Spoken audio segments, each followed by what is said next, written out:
Salute is a program for and about men and women who have served our country.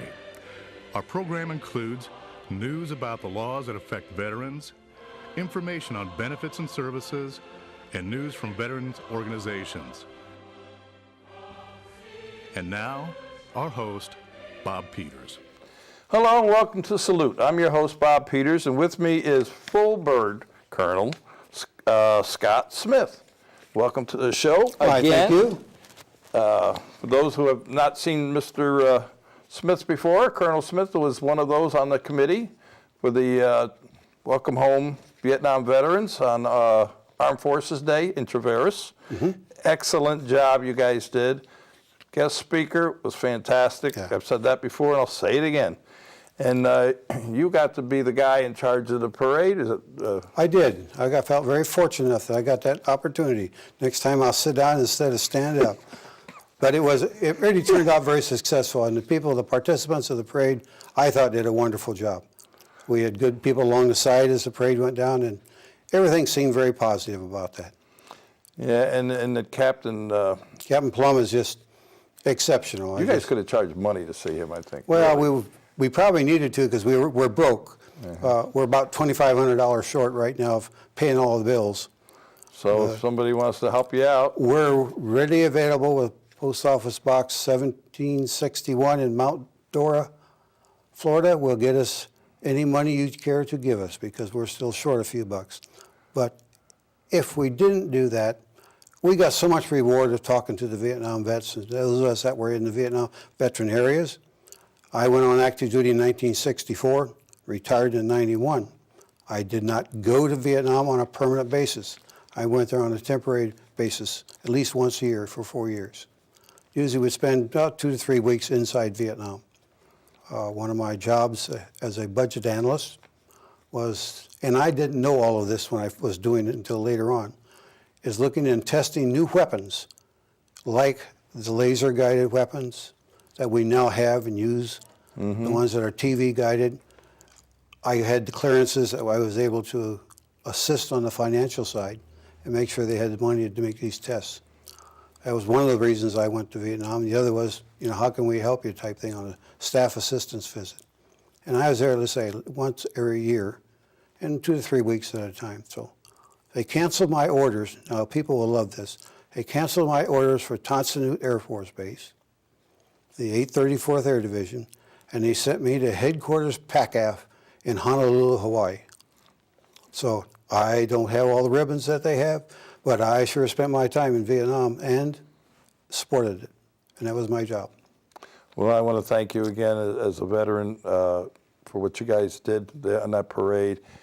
It was great fun. Make the check out to what? Oh, Vietnam Veterans Welcome Home. Vietnam Veterans Welcome Home and mail it to? Post Office Box 1761, Mount Dora, Florida, 32757. Okay, we got that out there. So we need some help out there, folks. Maybe the different veterans organizations kicking a little something here and there. And many did, but we didn't realize what all the cost was. You had 4 people that walked in and says, okay, we're going to do this. And we started doing it, and we learned as we went. And it was such a reward to be able to talk to the Vietnam veterans. I could talk to some of them because of my past military experience. And some of the ones like Scott Bushnell, which you just talked to, they lived a different role in there, and I didn't get involved with that. Mm-hmm. I went strictly on the Air Force side. But we had a good experience. Sometimes I think our politicians didn't learn from that experience, but that's an editorial. Yeah, it's an editorial. We don't do editorials here. Let's get back to the beginning here. You're originally from where? I was born in Iowa and raised in Iowa and Minnesota. Went to community college in Minnesota when I graduated from high school. Spent 3 years there because I worked for my father for all through high school and through college in his service station, when it was, in fact, a service station. We actually wiped the windows down? We wiped the windows, we brushed the cars, we checked the oil, we checked the fan belts, and we washed them, and we changed oil and all that good stuff, and we also overhauled. I remember when I was a little kid, Mobile, the flying horse, the lollipops. Yes. Yeah, I remember that. Now you got. I can't even work on my own vehicle. Just wouldn't even try to change the oil in it. Let the company I bought it from change the oil. Yeah. That they're responsible for it, but So we didn't you- have those things then. So you finished that, you went to college and you went to University of ROTC. Minnesota in Duluth, and I said I would like to be an ROTC student. And went down and talked to a professor of aerospace science. He says, we don't have a 2-year ROTC program. And he said, oh, wait a minute, why don't you come back and see me in a couple of days? So I went back in a couple of days, and he says, if you really want to, we got to double up your classes. Do you have time for that? I said, yes, sir, because I want to be an ROTC.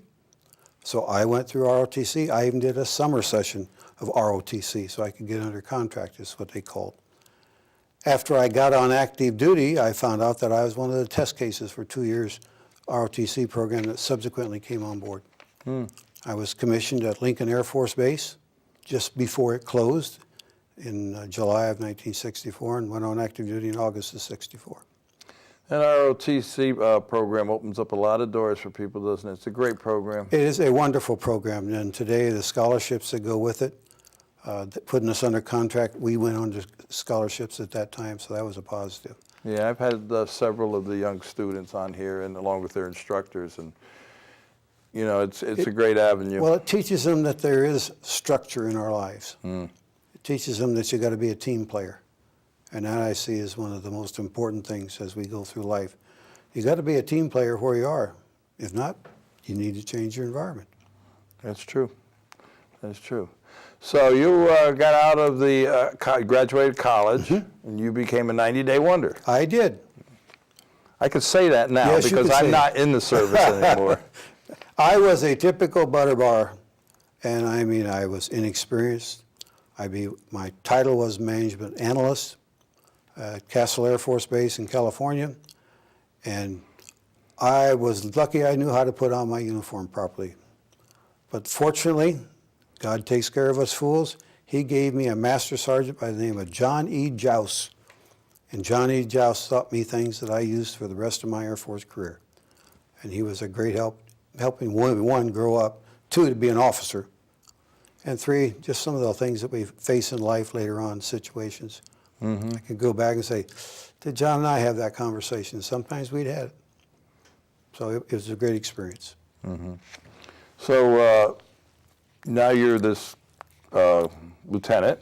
And I made first lieutenant. They didn't take that away from me. Okay, and you're doing, and what were you doing?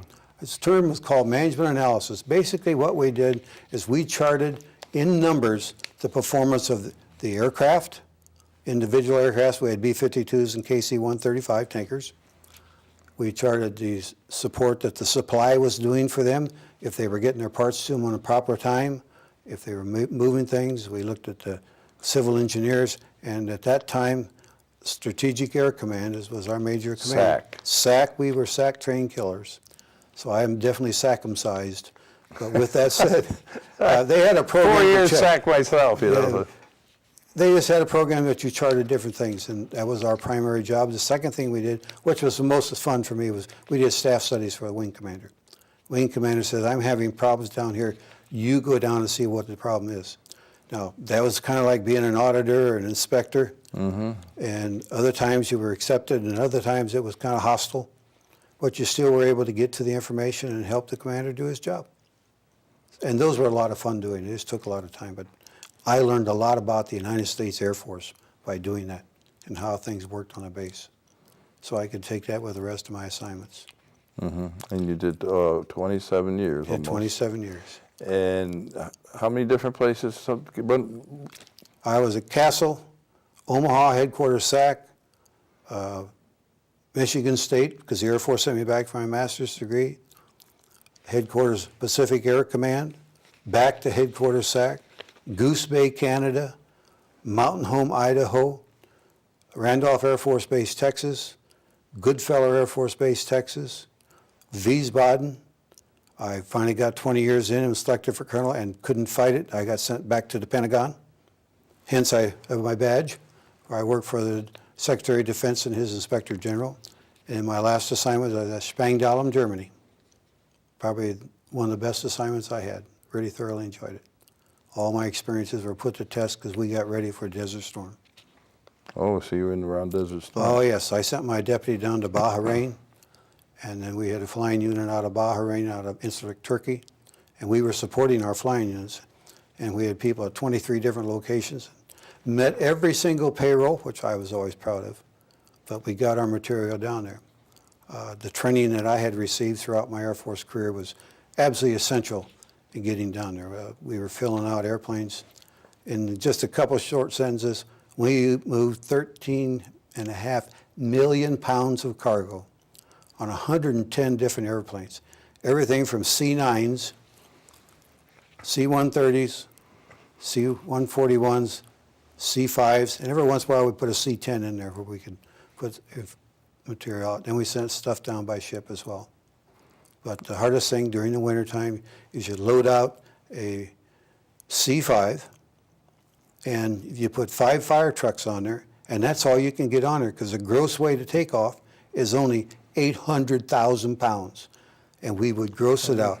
I could only put 3 truckloads of fuel. The supply company or squadron worked for me at that time, so we made sure they had enough fuel. Then we had to get him airborne, and we had to leave him on the runway because our footprint was too heavy for our aprons. We were a fighter base, so we didn't have a lot of heavy transports come in, so we'd bring him on in the runway. And to watch the young troops do their thing, it was just amazing how well they did it. They'd never been trained, some of them, or we hadn't done well on our exercises. Anyway, we did perfect. Other bases were having lots of problems.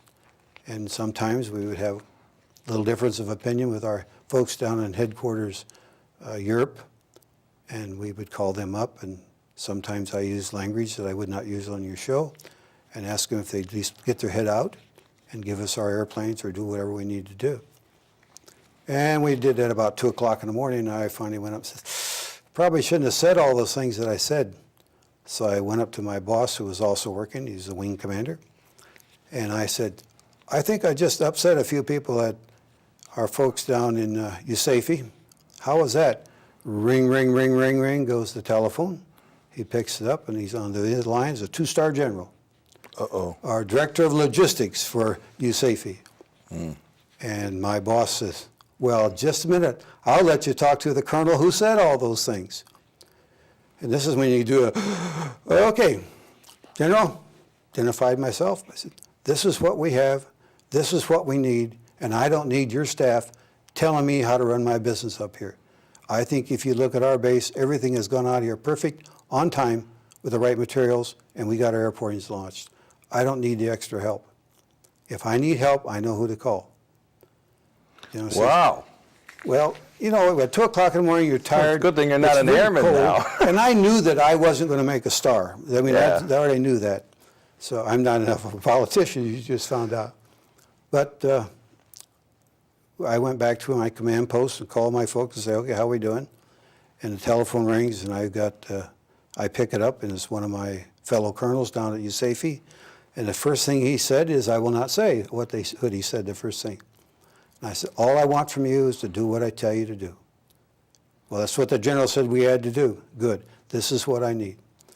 But you do that because you got the right people. You know, I couldn't say that if I didn't have people that weren't performing at 100%. And it's my job to clear the path for them. And I did it, and I felt very proud of that. But I felt mostly proud of the people. When you're doing this during the middle of winter, and you open up a C-5 from the front end and the back end, it's like a Venturi going through it. I mean, it's really cold. And it goes right through it, and it was cold, miserable, raining, snow. But with that said, the folks still performed. And we knew we had to get airplanes off on time because they had to get up and get refueled because we couldn't put enough fuel on them. I could only put 3 tankers, trucks with about 6,000 gallons each, onto the airplane. And then we get the airplane airborne so he could get his tanker track. And then he had a certain place where he got fighter escort over some of the countries before it went on down south to either Bahrain or into Saudi Arabia somewhere. It was a wonderful experience, but it took me, 27 years, I can say, of experience to be able to do something like that. When I spent my time in Mountain Home, we did the same thing. We transitioned into mobilization. Yeah, it's amazing the size of some of them. I flew in C-141 and KC-130, and, you know, a piece of plywood in front of my legs like this, sitting on a little bench. Sitting on a And pe- pipe and or canvas bench is not fun. No, pipe and canvas is what it was. And I have two other guys with me. We drew straws to see who got the bench and who got underneath the bench and who climbed over the plywood to sleep underneath the jet engine that we were transporting. That's when I flew on. If we were going for a long flight, And, I found you know, some and place to people sleep. nowadays, they fly everything, and they've got, you know, you can play little games and this and that. You got one of them things, just sitting on the ground. It's hotter than hell. Really is. Because there's no air conditioning, there's no windows to look out, anything like that. It's not and pressurized. off you go, and you're up there for 12, 14 hours, whatever. And once you get up there, now it's cold. Not only You're is it cold, freezing. it is loud. It is very. You have to use earplugs because it's so loud. The 130 is more loud than what the 141 is, but it's still loud. Yeah, I wasn't gung-ho to go into service to begin with, you know, but I'm glad I did go in the Air Force. And some of the planes are amazing. I got out right around the C-5A Galaxy, you know, and now I guess there's a bigger one, you say, eh? Yes, there's a C model. Wow. It's been re-winged and re-engined. I had not planned to make the Air Force a career. I knew I wanted to go in because I really didn't know. I had a baby on the way. I was married and had a baby on the way. I get that married part in there first. That came first. And I go, how am I going to pay for this baby? So, well, I'll become a second lieutenant. And the baby came, and I paid $25. And then they selected me to go to Michigan State to get my master's degree at MBA.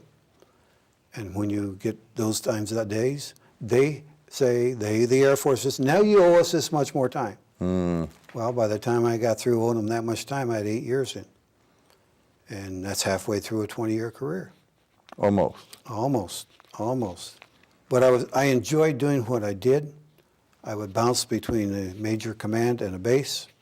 My assignments were very, very fortunate. I got to travel and go to different bases and see different things. That was a great experience to do that. It was a very maturing experience. I finally grew up as a senior captain. And then they promoted me to major. 3 years later, they promoted me to lieutenant colonel. 2 months after I had my 20 years in, I was considering getting out. And 2 months after that, I was selected for colonel. So, Bird. got to stay in for that bird colonel. And I plan to go to 30. Speaking of the bird colonel, those wings you have on your My your bird. eagles, yes. Yes. I am very proud of those. They are sterling silver. They're called wartime eagles. I am the third individual who has wore them, and they are about the same age that I am. They were wore in World War II. They were wore during Korea. And I received them from one of my former bosses. I worked for him when I was a major at Mountain Home. And he had 5 majors working for him. 2 of us made colonel. And we each got a set from his father. And so I'm very proud to wear those. Now the difference is the shafts that the eagle holds in his talons are broken. Most of the time, if you look at the eagles, which most people don't, the shafts are straight across.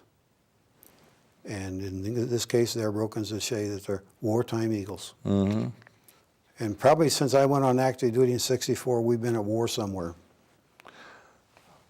Yeah, I'd say that's a safe bet. You know, and a lot of people don't realize sometimes when they see the eagle, depending which way the eagle's head is. If he's looking towards the arrows, it's war. If he's going looking the other way, it's peace. It's peace. So there's a little bit of Anyway, trivia. I'm proud to wear them. And being the third Well, guy, you I wear should be. 'em. You should be. Yeah. It makes them more than 70 years old. But the Air Force was very good to me. I did a lot of assignments. I got put into positions that were over my experience level, and you either survive or you don't survive. Toward the latter part of my career, I got But it's sent truly a team effort too, like you total said. effort. If it wasn't for the young airmen, male or female, the civilians that worked for me along the way, and I usually had about 25% civilians, the NCOs, most of my officers were good to exceptional. I knew I got a lot of them promoted, and some I didn't get promoted. They didn't deserve it. But with that said, no man does one thing. I looked at my role as one thing. I have to clear a path so they can do their job. And that was my role.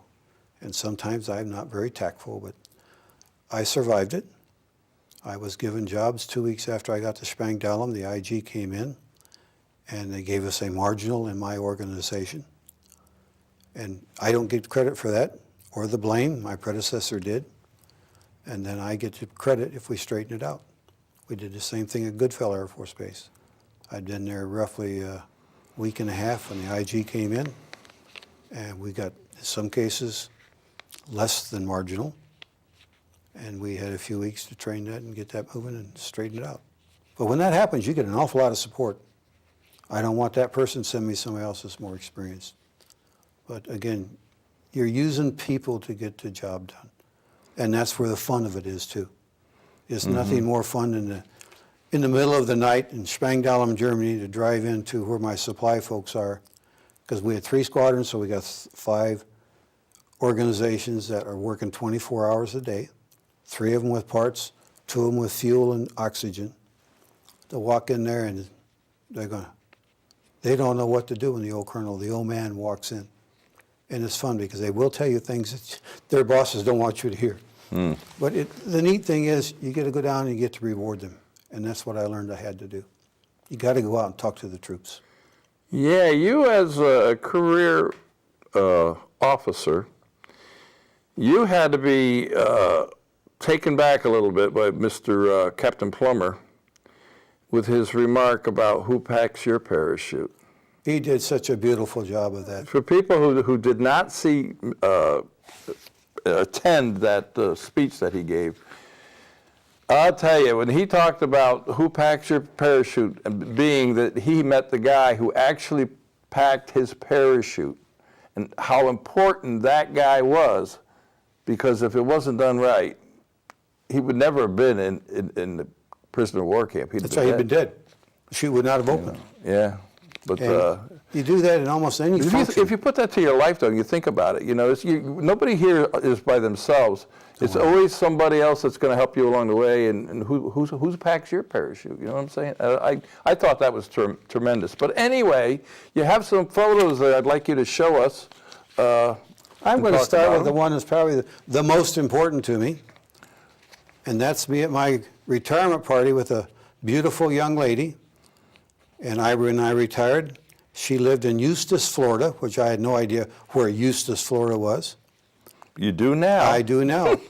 And I came to Eustis, Florida to marry her, and that is what we've done. So we've been married 21 years. Great. So I came to Eustis for love, and it has worked out just wonderful. The little challenges along the way. Yeah, well, don't we all? Yeah, we all do. This one, when I made colonel, and making colonel is a big deal, by the way. I'm non-rated. I'm non-rated, which means I don't fly. Yeah. Most of the rank goes to the people who fly. So about 5% of the Air Force were colonels, and less than 5% of that were what we call non-rated officers, people that didn't fly. Oh, really? And I got lucky enough to be in the right positions at the right time and got the right support, and I was selected for colonel. So, and I would think a lot of those people that you're talking about are like doctors and the dentists and stuff, no? They are part of it, but some of them are even fly. They do? They do.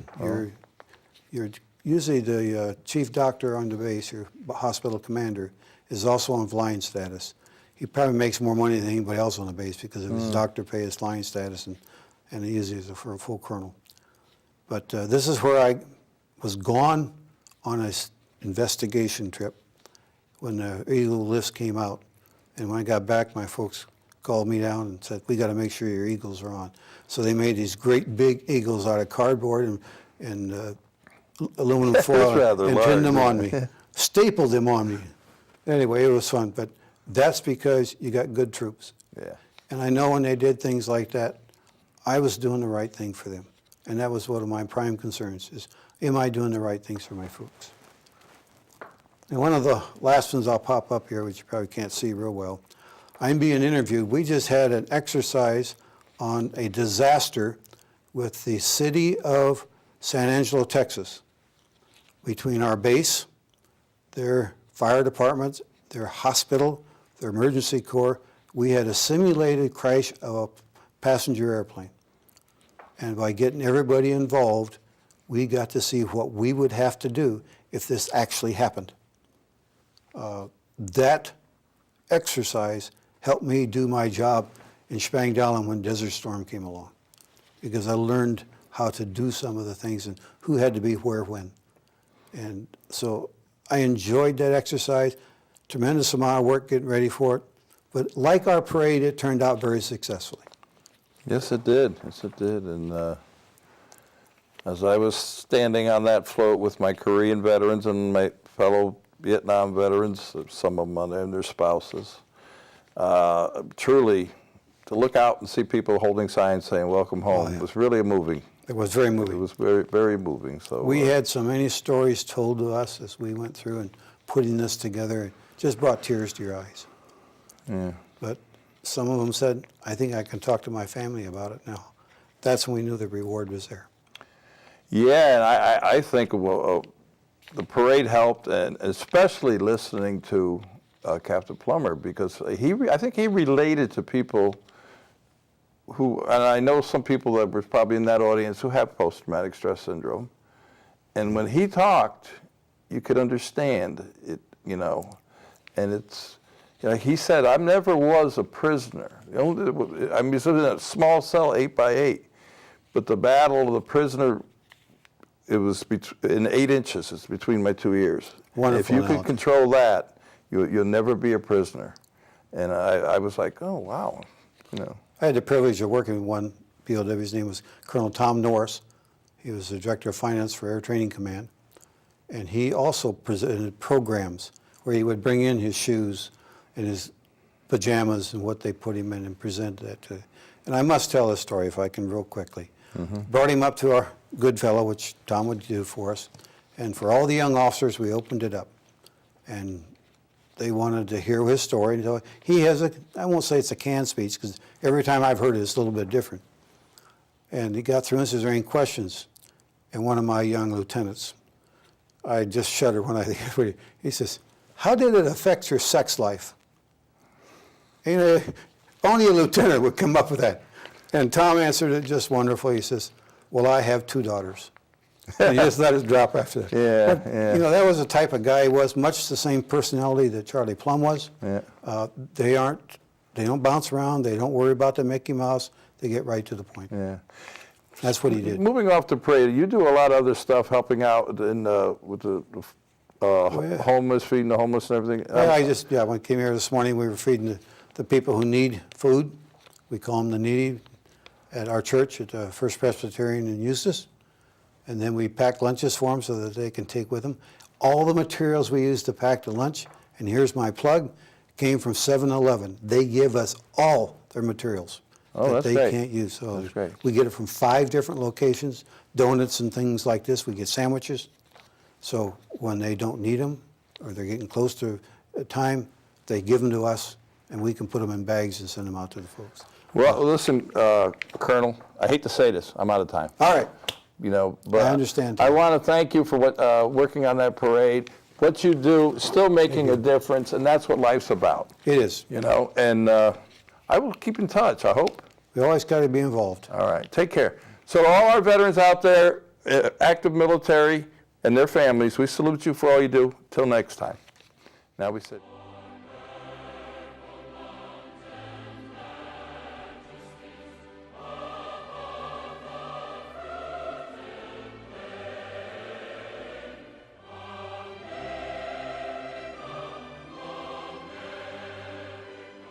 This is our 4th year at Lakefront TV. We're still looking for guests, and we'd love to have you on. We're proud of what we've done in the past.